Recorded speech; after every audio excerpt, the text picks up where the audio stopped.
Good morning, darlings. I'm Anusha, and welcome to my YouTube channel. This is the first video and first book review that I'll do. Not just a review, it's more of an explanation through my POV, and I hope you'll like it. I've never done this before, and this is my first YouTube channel, so I have no clue how it works. So the first book that I would want to review and which I'm currently reading is uh, 40 Rules of Love by Elif Shafak. When I got this book, the first thought after reading about it was, it sounds slightly poetic. It is about Rumi, and there is some sort of, I don't know what it drew me towards it, but yeah, I guess so. Okay, so I think let's get into it. I made notes so that I can explain better about it. I'll just take a sip of my tea. Okay, so right,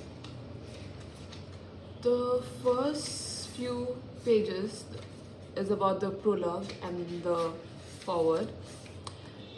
I'll give you the like background of this book. So this is about a woman called Ella. She's a mother, she is a wife, she is a woman who has a very pessimistic view on love but finds to believe in it later in the book. I hope. I don't know yet as well. So yeah, so love, in the book there is a line which says, love came to Ella suddenly and briskly, as if a stone had been hurled from out of nowhere in the tranquil pond of her life. Okay, the first few chapters revolve around her home and the constant monologue of her self-doubt. And she's always doubting, she's not doubting love in that concept, but more of the fact that was she ever in love? Has she ever felt it, that she has been in love? So basically, after 20-30 years of marriage, she believed that marriage is a social construct. Like it is something which is right to do, and people should get married not because of love, because it's something which is acceptable in the society. You don't have to be in love with a partner to get married. That's what she believes. All that matters is a stable and conventional life where you are financially stable and have food on your table. Wow, that rhymed, but yeah. One day while having dinner, this is away from prologue and forward, probably in the first few chapters.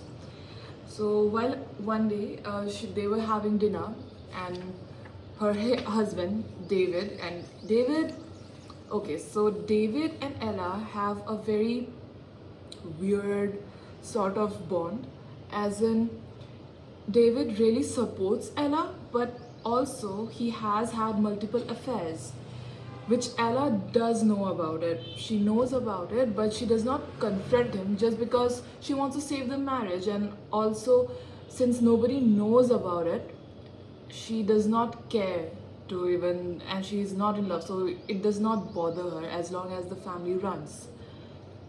So he, on the dinner table, everybody is sitting, and then he goes about, there's her aunt, and he goes about, wow, see, Ella has joined a new manuscript company and she'll be the reader of it.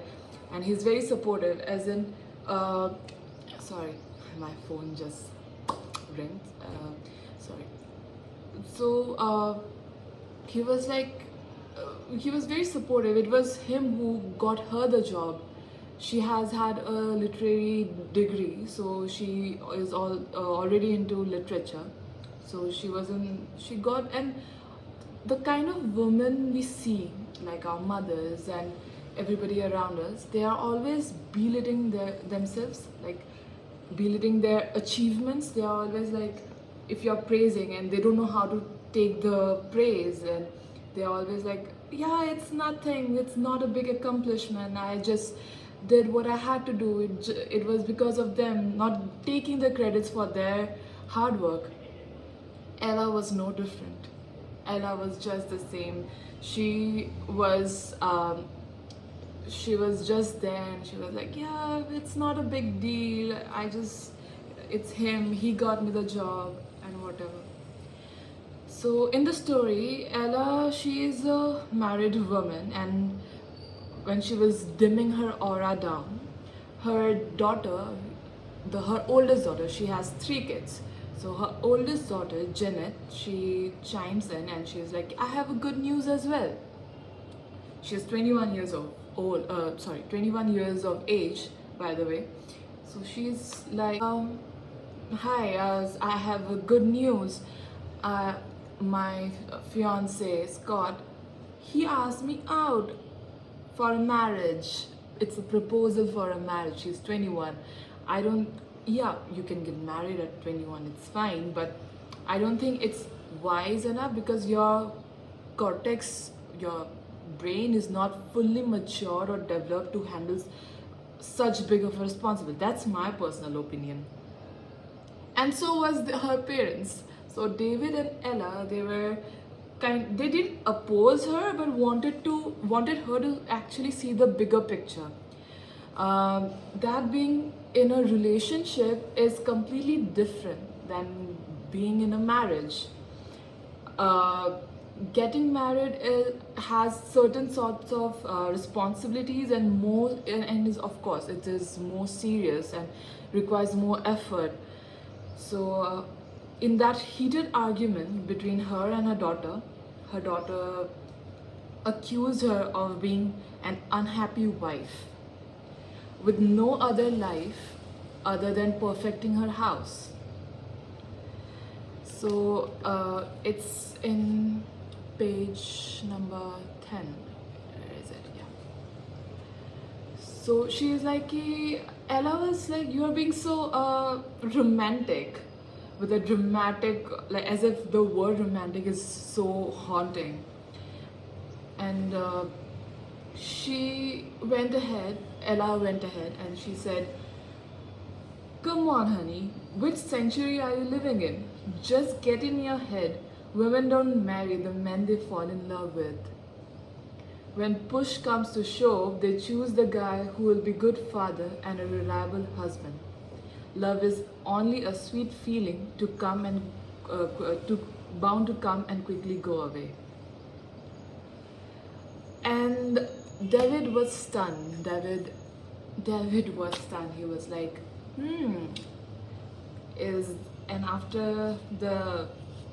and when Janet asked, have you ever been in love? To which Ella replied that it is not something to be, it is not something you should focus on. It's not that important. After the dinner, of course, if somebody said, I'm not in love with you and I married you, I probably would freak out and question my whole marriage.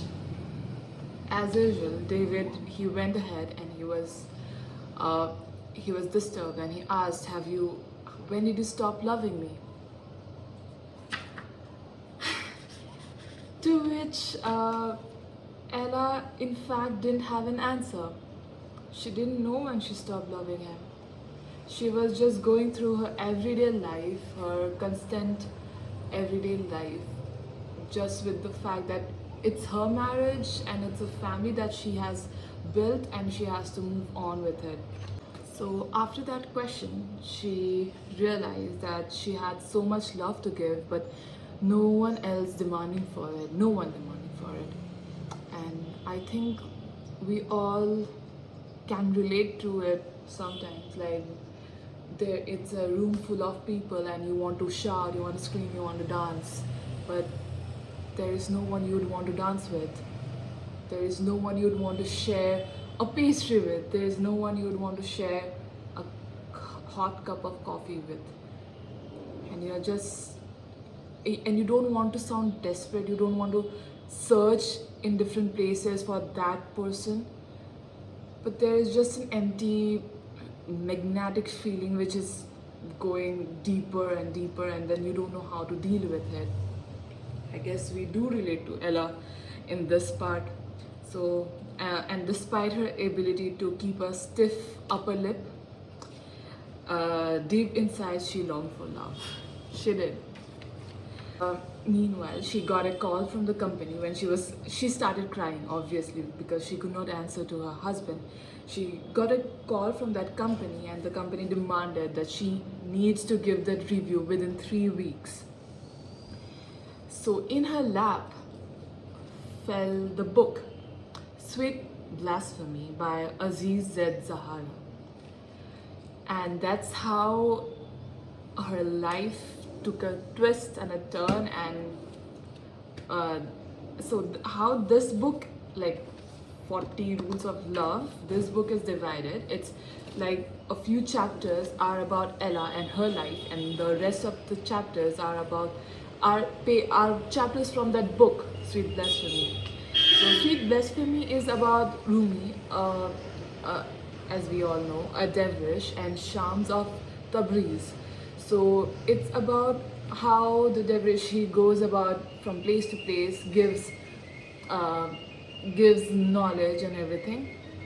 And if you ask me who is Aziz at Zahra, I say, according to the few lines from the book, she has imagined him to be someone who is a dervish, but who goes about from place to place in a sexy dervish, sorry, who goes about place to place in a motorcycle and who lives his life, you know.